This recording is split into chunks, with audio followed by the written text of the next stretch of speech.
And next up, we have Kyle Brown with Untitled Gen Z Play, a play about love and sacrifice.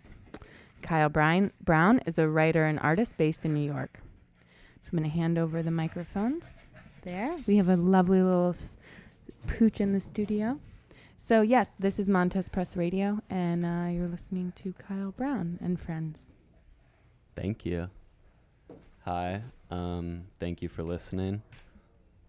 I will be reading a play that I wrote this summer about love and sacrifice, but also the treachery of knowing someone too intimately, aka love. I'm joined here today reading with Dasha Nekrasova. Hi, thanks for having me. She'll be playing Elizabeth. Elizabeth. How do you say your last name, Cameron? Morano. Okay, we have Cameron Morano here. He's playing Walter.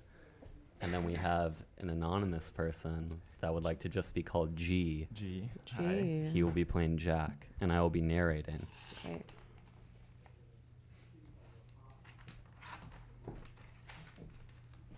Act 1. Scene. The sparse interior of the Los Angeles studio apartment.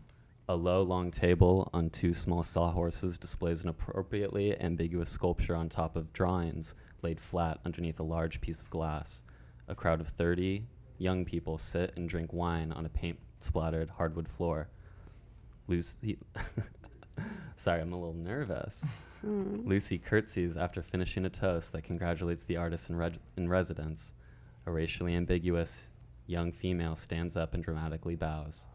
The crowd golf claps and resumes its work drinking. Classical music rattles softly in a small blown-out speaker. 2 men, Jack and Walter, move slowly around the desk. Jack is dressed sharply in a well-fitting beige suit and black tie, his pants fashionably draped over designer tennis shoes. His blonde hair parted neatly to the side, exposing a prominent widow's peak. He carries himself with the dignity of age, although he is not yet 35. He stares at the object on top of the desk with intensity. Walter is youthful with aristocratic hair layered with luxurious curls. His clothes attempt an idiosyncratic sensibility that, thanks to his age, veered to the left of schizophrenic. His vintage Jean Paul Gaultier shirt mismatched in brilliant discord with his hyper-utilitarian Japanese pants. His heavy black cowboy boots clump and carry his slender frame around the desk. He sips on his canned beer. He eyes the crowd for attractive faces. They come to a stop. Jack puts his fist to his chin and lets out a big sigh. I don't know.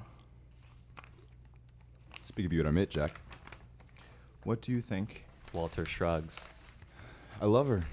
I like everything she does. I like the shirt she wore tonight. She pretty much invented that thing she's doing, dressing in that particularly shitty way. It's quite remarkable. Maybe it's just pure intuition, like she's a middle schooler on acid. It's like autistic casual. Maybe. I don't know, I'm drunk. Everyone here already thinks you're a tiresome homosexual, Walter. You don't have to make any excuses at this point. I don't like it at all, actually. It's ugly and depressing. Ghastly, even. It's a small room, Jack. I'm pretty sure everyone just heard you say that. I don't think that's true at all. She just went outside to smoke. It's fine. You spent too much time in New York.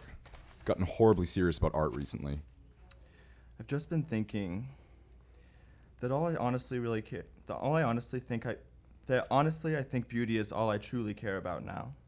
And I can admit that not as a flaw in my character, but because it's simply what makes me the happiest. I think to surround oneself with beauty, with nothing less than beauty, is something truly inspired. A goal that really makes sense to me. It's probably the reason I get up in the morning, to be honest. I just don't have time for anything else now. There's so much joy to be had basking in the light of luxury and so much misery and ugliness. I think appreciating beauty is all about gaining some perspective on eternity. Walter slurps his drink loudly. Well, you know, I understand that, Jack. You're getting older, and that's as valid as anything. And I agree with you, trust me, especially when it comes to people. People around you should always be beautiful, because your chances of fucking someone beautiful and in turn becoming beautiful yourself increase exponentially with each thrust. Beauty has a reflective quality that's undeniable. It's the only thing that matters to a certain extent. You have an incredible talent for turning anything good I say into some excruciatingly horny drivel. You're like a middle schooler yourself. I don't think you know what true beauty is and why anyone should want it. Besides, you never truly fuck any beautiful people anyway. You fuck whores. I'm talking about objects, material itself. It has little to do with me or other people. I fuck plenty of beautiful people. Nobody in this room counts. And just being nasty. We should head out soon. That fabulous little party in Hollywood with all the disgusting little whores we know. You're gonna love it. Jack contemplates with his head in his hand. He takes a deep breath. Jack surrenders to the idea even though he finds it disagreeable. The night has yet to be even begin, and Jack has made a habit of turning in too early this year. All right. I need to pee and then say goodbye. Walter rubs Jack's back. That's the spirit. Say we leave in 5? Yes. Jack exits to bathroom. Walter steps forward and addresses the audience. For the record, I do fuck beautiful people. Sometimes. Well, sometimes they don't possess the same eternal quality of beauty that Jack ascribes to his objects, but how does a beautiful object compare to having an orgasm with another person, ugly or otherwise? There's certainly something sublime, and this has been well documented / elaborated on by those before me, about having to get off with someone of an abject definition, like a whore, or a person covered in mud or slime, or hairy all over their body, or disabled in an obvious way, or one of your family members if they weren't really your family members. For another example, if you're an actor playing a well-hung version of yourself, and an actor is playing a well-hung version of brother or father or mother. Personally, the strangeness and potentiality of these extreme circumstances in the sexual sphere excite me and help me to define beauty. See, I realize now that this is where Jack and I differ in the most acute way. He defines beauty in terms of space and the interaction he has with it. I define it in terms of time. There's only so much time you have to take advantage of beauty and its multiplicities. And I think it's because Jack has significantly less time than me as of now. God willing.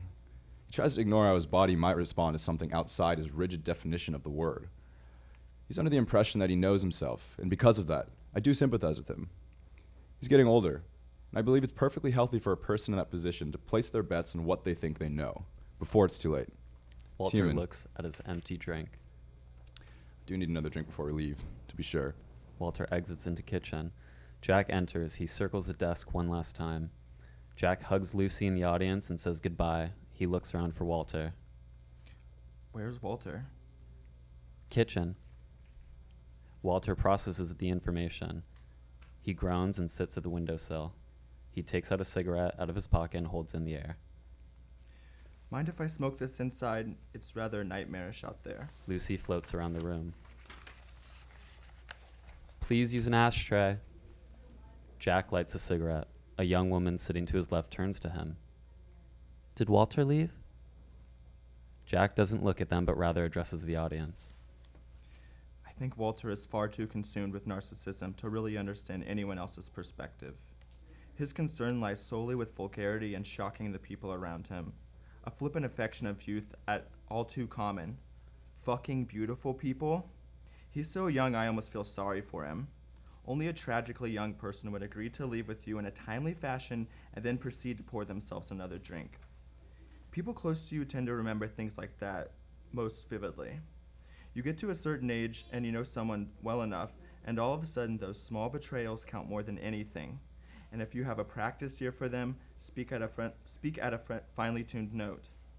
They have the potential to resonate through your whole being and disturb one's soul deeply. The young woman uneasily exits the conversation. Okay. Walter laughs loudly from the kitchen. Jack continues to regard the audience. Alcoholism isn't as glamorous past a certain age, and he's aging out faster than he realizes. He thinks I fret about being old, but that is nothing compared to the precociousness of youth. I wouldn't cross back into the thresher of pent-up rage and sexual quagmire for anything. That kind of excitement is cheap and below someone of my stature. What I crave is depth beyond time. Walter enters. I feel like I've lived 1,000 lives, and I finally happen to be bored with it this time around. Tedious conversations really do that to you. I want to lie down now. Jack feigns surprise but can't help show his annoyance. Who are you talking to in there? Some Jewish girl his friends is Witten. Like some Jewish girl he's fucking, or... Well, no, she works at his gallery. You know the one right across the river? Oh, so he pays for her sex then. So he pays her for sex then. That's good. No, I don't think he's paying her. I thought we were leaving, Walter, but I see you've went ahead and poured yourself another drink. Walter picks up on Jack's challenge and condescends to him. I figured we'd stay a touch longer. Realize I'm not nearly drunk enough to be in Hollywood right now. We are in Hollywood. You are so impressive tonight. East Hollywood isn't really Hollywood. Are you annoyed with me, Jack? Never. Good, good. The young woman next to Jack hugs a friend goodbye and accidentally spills a red glass of wine on his lap. Walter yelps with excitement. Oh, Jack, you have some wine on you. Jack stands up in disbelief. Some observers gasp. The young woman simply walks out of the apartment without taking notice. Absolutely brilliant. No, it's okay, sweetie. It's fine. I actually like my pants better this way. Jack gets up and runs to the bathroom. Walter goes to the friend of the person who spilled on Jack with a doting affection. I'm afraid I've fallen madly in love with your friend. Does she read minds? Well, she does do a great star sign reading. You know, I had a star sign reading once at the Roosevelt Hotel by one of those busty anorexic models you see online now. The ones that look like they were drawn by a 13-year-old. Anyway, she told me I had trouble distinguishing sex from violence, but I'm not sure what she meant by that. She's been Venmo requesting me for months, but I refused out of sheer principle. Body like that doesn't need $30 more than I do. Jack comes out of the bathroom with a towel and mops up the spill on the floor. Walter grabs some Epsom salt from the kitchen and comes back. Jack, let me help you. Sit here. Jack begrudgingly sits on the floor in front of the desk with his legs out.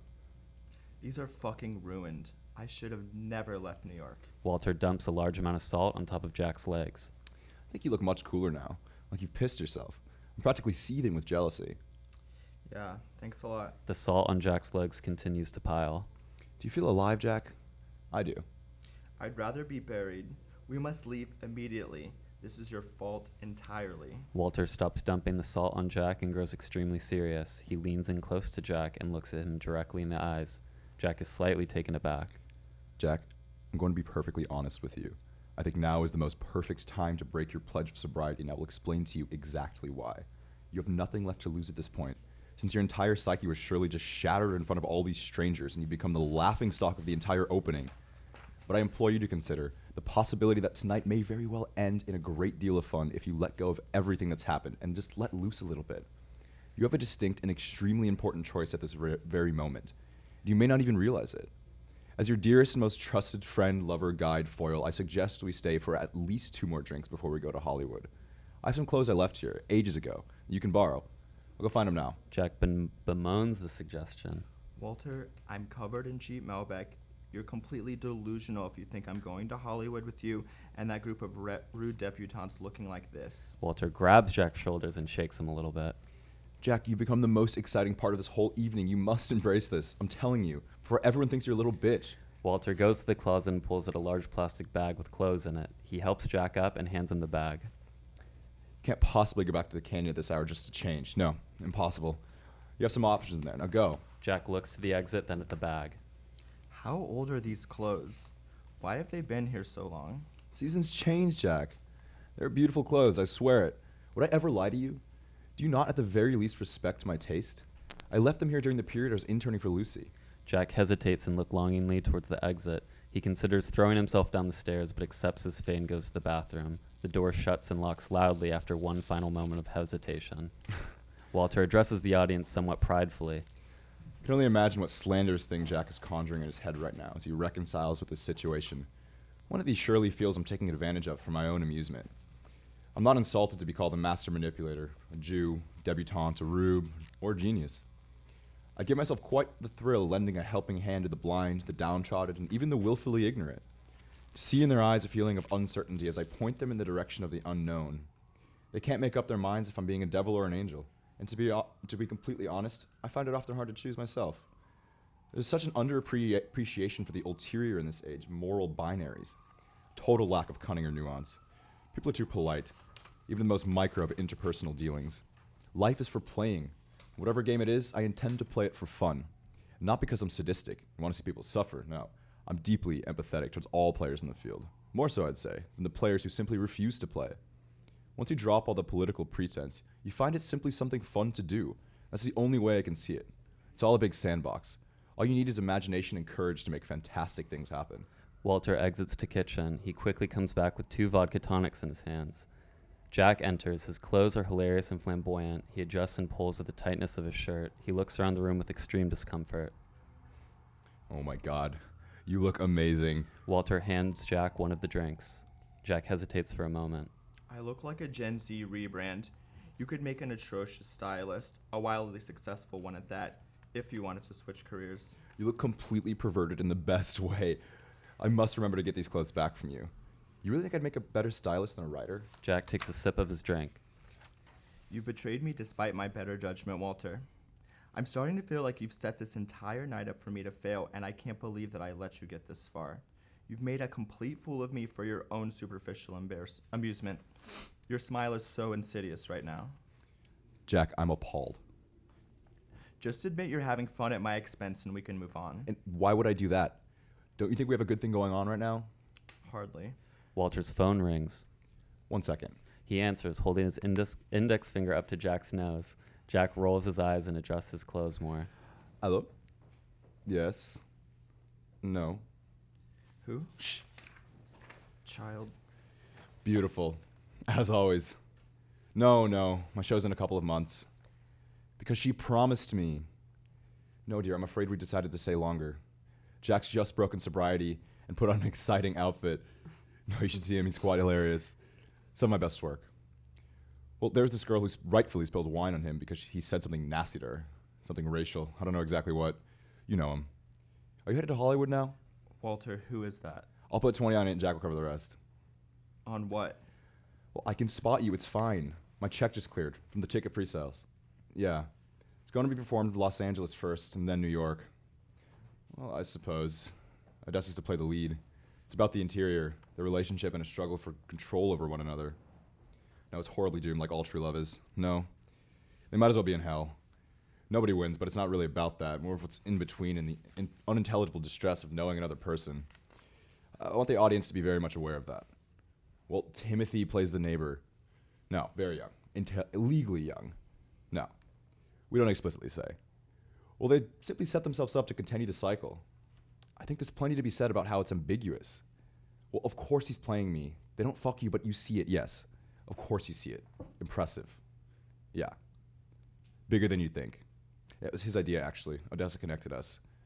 I wanted to play this other thing I'm working on. About Gen Z, yeah. Untitled. Well, I doubt I'll ever finish it. But he fucks plenty in that. We'll talk about it later. Where's your man now? Walter, who are you talking to? Well, just tell him to bring it here. Lucy won't mind. Walter, are you getting drugs? An 8 ball is plenty. Okay. Yeah, no. Okay, love you too. Ciao. Walter hangs up. Jesus, Jack, I was on the phone. What were you saying? I find your lack of spatial awareness disturbing. You don't have to do coke, Jack. I'm not holding a gun to your head. You should be saving your money, Walter, not wasting it on coke. At least do ketamine, for God's sake. Oh, be easy on me. This is the first time I've had money to blow since Greece. Oh, but Walter, that was my money you spent, and my money you're spending now. There's no point in keeping it to yourself. You've never known how to spend it properly. Do you find it strange how I've never asked you to pay me back? I would never dwell on that. Nor did I ask you to split the room when we stayed in Tokyo. Or your rent in October. When you convinced me to stay at the Park Hyatt, could you have been any more kitsch? The robe, the photo on the bed you made me take, I was an absolute prisoner to your twee nostalgia. My own personal Auschwitz. Jack raises his eyebrows and looks stunned. Walter looks around. What? It's a small room, Walter.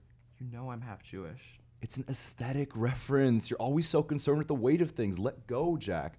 That's all I'm trying to get at. Be open to other perspectives. You live by such literal definitions of right and wrong. You're so worried about what people think of you. Don't you see there isn't any time to be concerned? I just want to have some fun without having to feel sorry for it later, Jack. For the love of God. The world is ending soon anyway. Leave me be. Your generation is going to poison what's left of anything. They are words, Jack. I refuse to get into it further. I'm already bored. Can't we just call it a bad joke and move on? Walter deflects to the desk. He crouches beside it. I think you should buy something, Jack. Something in your apartment. Needs to match your new look. It's due time for a change. You're the only one here with real money anyway. Your privilege essentially obligates you to support the arts. Come look closely. You say you only care about beauty but can't recognize it when it stares longingly back at you. I already told you I don't like it. Wasn't shame and social castration enough? Do you really have to bring class into this? Walter sips his drink. With a beat, he swirls the liquid in his glass. The cubes rattle. Well, then you have to tell her Tell who what? that you aren't buying it. Did you tell her I was going to, Walter? I may have. I did. I thought I could really count on your support this time. Outstanding work, Walter. Truly outstanding work. Jack sips his drink. What's it to you anyway? Have you no sympathy in your heart for the people stuck underground? Every artist needs a patron saint since the dawn of fucking time. From the looks of the crowd, one could surely assume so. Such a bastard sometimes. What do you have against my tribe? You are too young to understand the frivolous sentimentality of that question. Too inexperienced to understand the necessity of a divided economic wall. Youth, youth, youth. You're completely obsessed with criticizing it. Only so you have the power to condescend, I assume. Just vying for some authority. Is that it? You love only to dominate me, and then you wonder why I revel in such petty victories. I always thought you disliked snacking on easy morsels. Had I known you possessed such insights, Walter. Make me absolutely hysteric. I see now why I'm truly here. To confirm your taste in front of all these people. You're so cute sometimes. Like a yappy little dog who needs food and then a pat on the head when it's done eating. Do you own the dog? Or are you one of those people who only feed strays because you have some commitment issues or something? Precocious of you to assume you know the definition of such an adult word. Commitment. Walter's phone rings again. He answers. His finger flies up to Jack's face. Yes?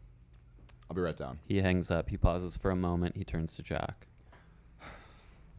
Sometimes I wish it didn't have to be such a game, Jack. I wish I could stop this right now, but that's a foolish thought as well. You would be done with me in an instant if I quit you. And then where would I go?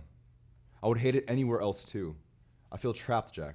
Because you do understand me better than anyone I've ever met. But you can't just let me win sometimes. You don't know what a horrible feeling that is. That I know there's someone I can't ultimately beat. My God, there's such treachery involved with knowing someone. You wear people down to the core, then you take whatever's left there. How could we possibly sustain like this? Walter exits to the stairs. His boots clump loudly down. Jack paces around the room and rubs his brow. Normally, I'd have an answer prepared for you. One that spelled it out nicely. One that loses clarity shine every time I have to say it. There's nothing more tedious than an answer that's on its last leg. It used to be rather simple, really, you see. Walter reminds me of someone I loved a lifetime ago. Someone with grace and wit and cunning. Someone who tortured me in many of the same ways Walter does now. But it was our love, and that was all-consuming. It was beautiful and difficult and doomed. I was younger then, around Walty's age now, and he had helped me feel the weight of the moon on the nights we shared. The warmth of the sun in the morning. He was a brilliant artist, and even though I wasn't his equal, he made me feel chosen. Forever. For a time. As is in the real nature of beauty. Fleeting, but at least it leaves the body expanding towards infinity, clomping down the stairs. Do you think what I'm doing to Walter now is revenge for what happened then? I'm asking you with complete sincerity. Is that what this all appears to be? Do I look as though I feel slighted by God? A role reversal fantasy I'm playing out? Some Freudian complex I'm projecting? I haven't read much Freud, to be honest, but it seems like the right thing to explain a revolution like this. God, I'm such a fool when I drink. Even Walter can see my cracks. Was I always this transparent? Or has a great toll been taken without my realization? Some deal I made long ago with Satan. I want nothing more than to go back to that night with him, atop the hills, below a full celestial body. I cannot be left alone with this cancerous feeling festering. I must make things right with Walter. But how? Walter's the most difficult boy in Los Angeles. Jack chugs the rest of his drink. He takes a deep breath. They are completely the same.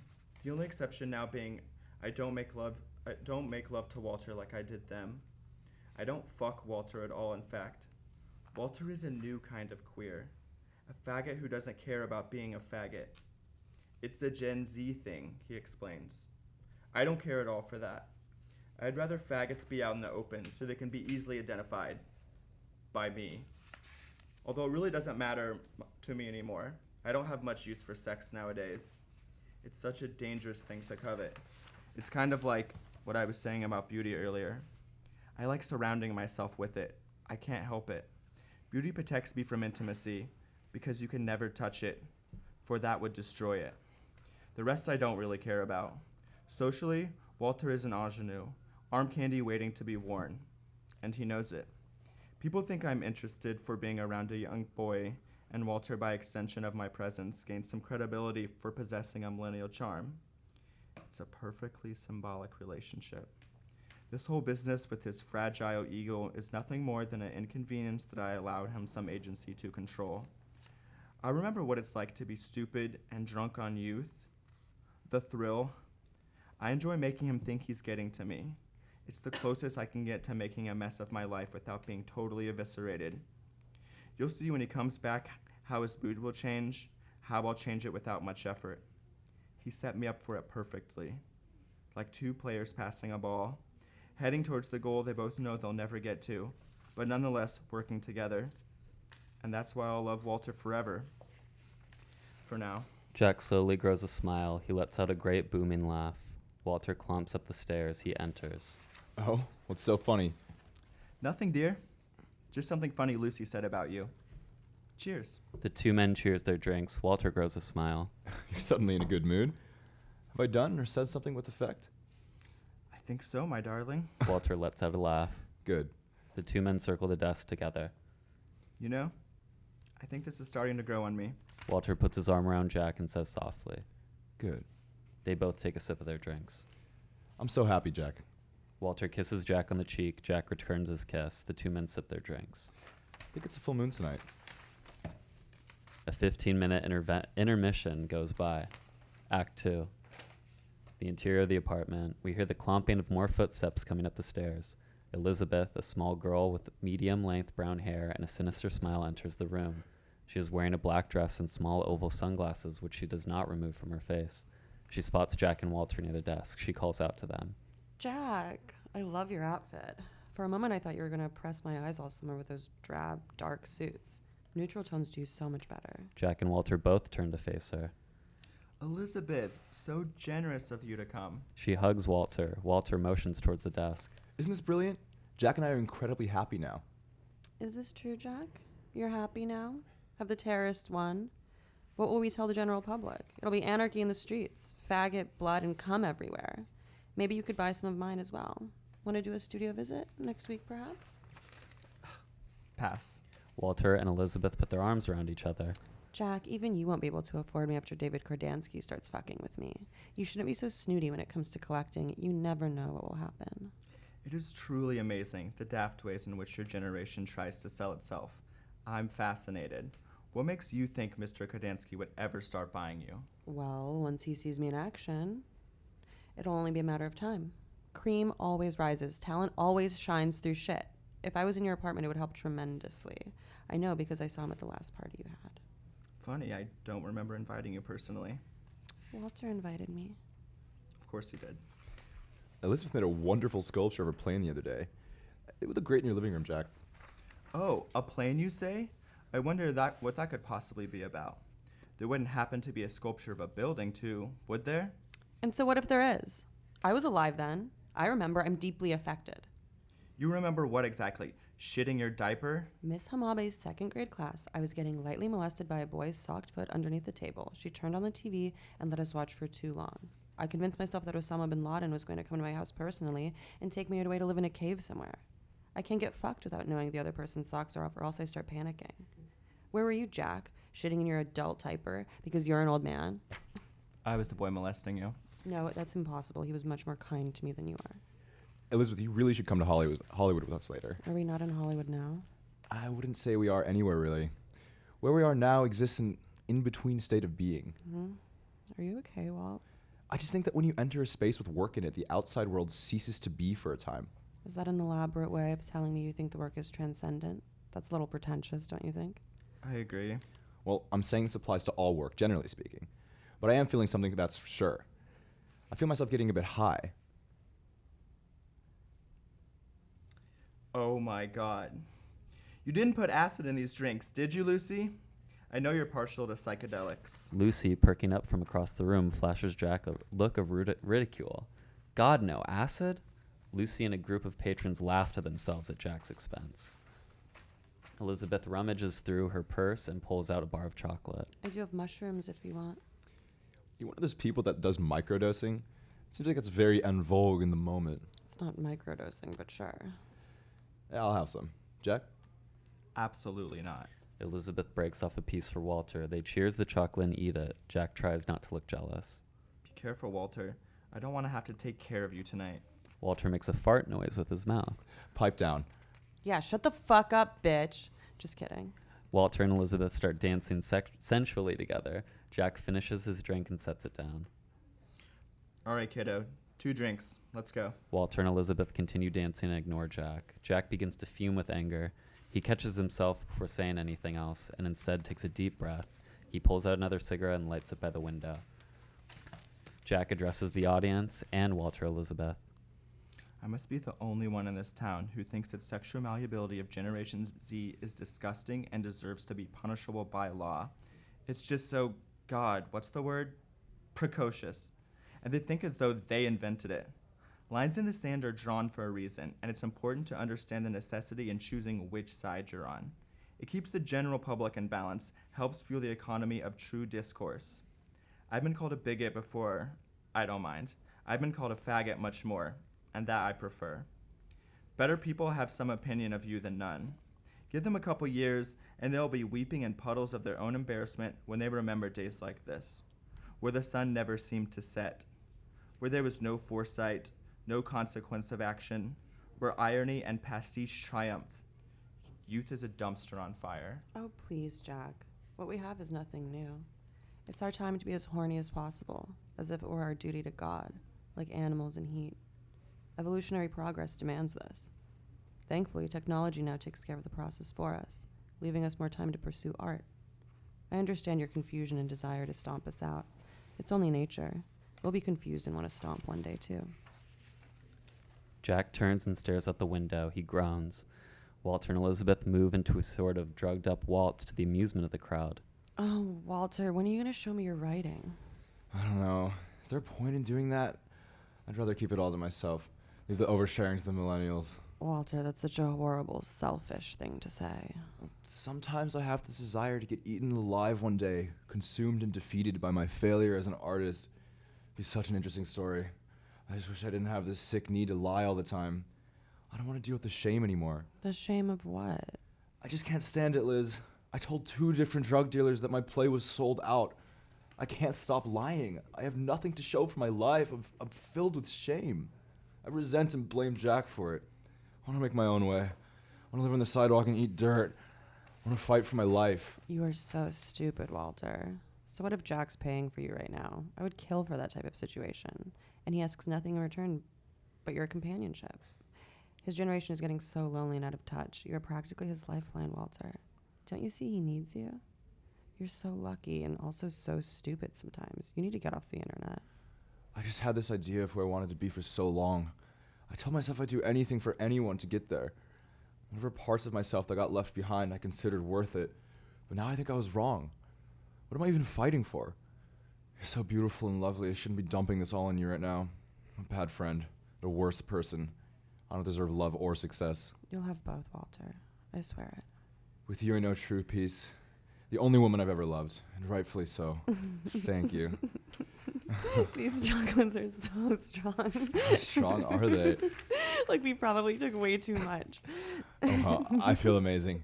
I'm in complete control of my body. Walter and Elizabeth rock back and forth. I'm losing connection with mine by the second. It's a great feeling. I want to stay right where I am. And now I'm scared. Don't you see all her glaring contradictions being brought to the surface? Don't you feel yourself becoming free? Walter rubs Elizabeth with increasing sensuality. Elizabeth throws her head back in ecstasy. I feel rather horny. I never get horny. I just filled with rage. You know, you're the most violent person I've ever had sex with. The most spectacular. An honor.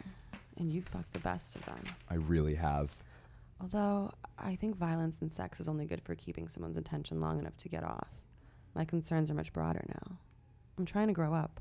I want a more curated sexual palette. I want sex that feels real. Black Black is a color that suits you very well. If I got you pregnant, would you keep it? Of course I would. What kind of fucking question is that? It would be my privilege to carry your child. I have a funny thing to say that I keep forgetting. What? Walter and Elizabeth lie down on the floor and begin to simulate missionary sex. Walter grinds on Elizabeth. They writhe on the ground, intertwined. Jack smokes a cigarette and stares out the window, seemingly oblivious. My thoughts are on the outside of my head right now. I hope no one can hear me. My thoughts are spinning. I can't hold on to anything anymore. I always have this problem because of the fight. Because I fight it, I can't ever let go. I accuse Jack of not doing the very thing I'm incapable of. That must makes me a terrible person. Wouldn't you agree? You have to agree with me. Walter starts grunting. Oh, shut up. You're not terrible. You're just flawed like everyone else. I feel the same as you sometimes. I love art, but I hate myself. I hate what I make most of the time.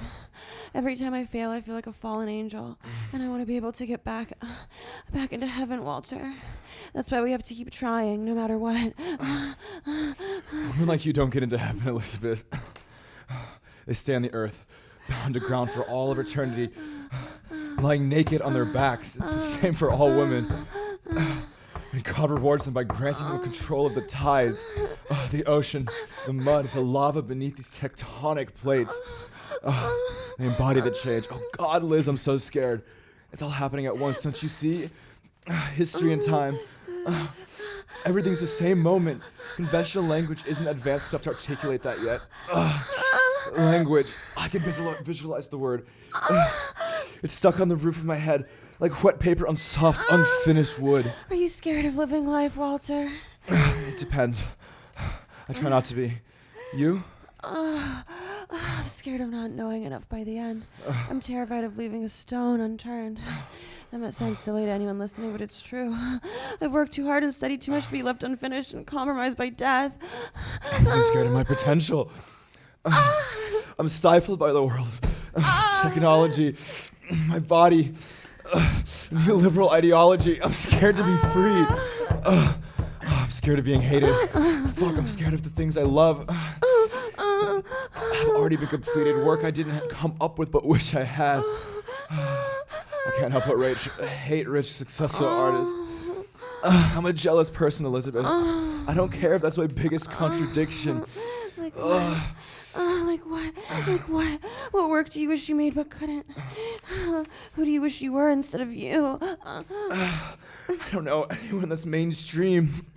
That's why I want to be totally sterilized, non-threatening, not smart enough to be a threat. That's for anyone out there listening. I'll do anything to make some fucking money. I don't care about art. I'm too high on mushrooms to give a shit. Are you telling me you want to be consumed, assimilated? I want to be cannibalized. Oh, that scares me. I want to impregnate you, Elizabeth. Oh, don't, please. I don't want to deal with anything messy later. You want to have my baby? It's more complicated than just wanting something. Consider how I might feel. What if I'm a bad mother? The world is fucked. I can read your mind. Tell me. Friendship doesn't have to be sexual, Walter. It's not essential. We had our time together like that, but now it's over. You have Jack now. No, I disagree. I'm not as gay as you think. I want to fuck. Our generation is impotent. You know that. We're too advanced. I know. I'm so programmed to at least try. I can't deny that part of myself. Society has given us too many choices. My instinct is now to revert to my original states. Heteronormality is next to godliness. I see it now. Are you gonna come? Walter grinds hard on Elizabeth. I don't think I'm going to. I think you're sexually confused, Walter. Why can't I admit that? Because you're scared of what other people think. Of course I do. Without them, I'm nothing. Without Jack and you, I'm nothing. I wouldn't have anything to say. I'd be confused about. If I was completely alone, I would wither away. I don't think you love yourself very much. Don't say that. I can't stand it. By the way, does this part of our conversation sound a little too familiar to you? Are we copying something by accident? Some of our conversation may be indebted to the anime Neon Genesis Evangelion. Have you seen it? It's on Netflix now, so surely some people have recognized the dialogue by now. Of course, that's what it is. My God, we have to stop this now. We may be breaking some copyright law. I'm only telling you the truth because I love you, even if you hate me for it. I want you to have my baby, Elizabeth. Oh, you're sexually confused, Walter. Oh, emotionally and sexually. So I don't deserve your love? Is that it? I'm that terrible of a person? No, you're just immature. I'd rather needy. You want to deny yourself love because it feeds your ego. Are you going to come or not? I don't think I am. Me neither. I'm ready to kill my ego now. Oh, kill mine first. What does it say about sex and violence? They're interchangeable? It says nothing about either. You just projected all of that onto me. I don't think about it that way because I love myself. Walter dismounts Elizabeth with a loud grunt and stands above her. She winks at him. Walter picks up an axe and brings it down on Elizabeth's stomach. She writhes around on the floor and holds her body screaming. A pool of blood forms around her. Walter runs to the bathroom and throws up. Elizabeth writhes around on the floor and feels the floor. Jack puts out a cigarette and walks calmly over to the bathroom. For the love of God, Walter. Elizabeth stands up and dusts herself off. Oh, well, I'm glad that's over now. I feel so much better. You guys are tripping like a couple of retards. What the hell happened? I'm still tripping, but I'm covered in blood. About half a cup of red wine is all that is. Shall I grab the salt? That makes no sense. Walter, you asshole! You spilled wine all over me. What was going on with you two? Well, for a moment, I visualized Walter on top of me. We were having sex, but with all of our clothes on. At the same time, I saw myself, descending from above. I'm not sure what that was all about. I'm definitely still high. Could you give me some coffee, Jack? Jack addresses Lucy. Lucy, could you make Walt some coffee? Lucy goes to the kitchen. Elizabeth moves towards the school desk in the corner opposite the bathroom and faints balletically onto it. Walter dry heaves. Elizabeth rubs her temples and puts on her sunglasses. Oh, me too, Luce. God, where's my phone? Elizabeth searches for her phone in her purse. Oh, God damn it. I think I left it at my fucking meeting. Fuck it. They can have it. Meetings, huh? How's that going? It's not for drugs, bitch. It's for, this church. Oh, don't tell me you're joining some cult. It's too on the nose for you. It's for a research project. And what are you researching? A feeling. Feelings. I've heard of them. Fascinating. What feeling specifically? The motherfucking truth, bro. Uh-huh. There's something in the fucking water, man. You're too far gone and you don't even fucking get it. You'll be dead soon, but you might as well be already. You and Walter are so dramatic. You're perfect for each other. Walter passes out with a thud next to the toilet. Exactly what kind of church is It's this? a satanic thing. I had to give them my piss and hair. Jesus, Elizabeth. That sounds rather dangerous. I told you, it's research. The art world is run by Satanists and people need to know. I'm hot on the fucking case. Besides, they're gonna help me with my career if I do some stuff for them. It's not a big deal. You shouldn't be involved with Satanists. It's never a good thing. They just say that to be cool. We just mostly get drunk and do chants from their Bible. It's like an aesthetic thing. They're just a bunch of fucking freaks obsessed with summoning old Hollywood demons. I think I know what you're going to say next. It's not a sex thing. All the girls they recruit are legal. We mostly just talk about politics anyway. I was hoping for something a little sexier, but again, I'm reminded of how painfully and sexually inept young people are. Obviously, given the nature of our work, there's some sexual undertone happening. It's all in the text and spells we practice. Right. Here, I'll show you. It's fun. I don't think so. Elizabeth gets out of the chair and grabs Jack's hands, plants them on his knees beside the desk.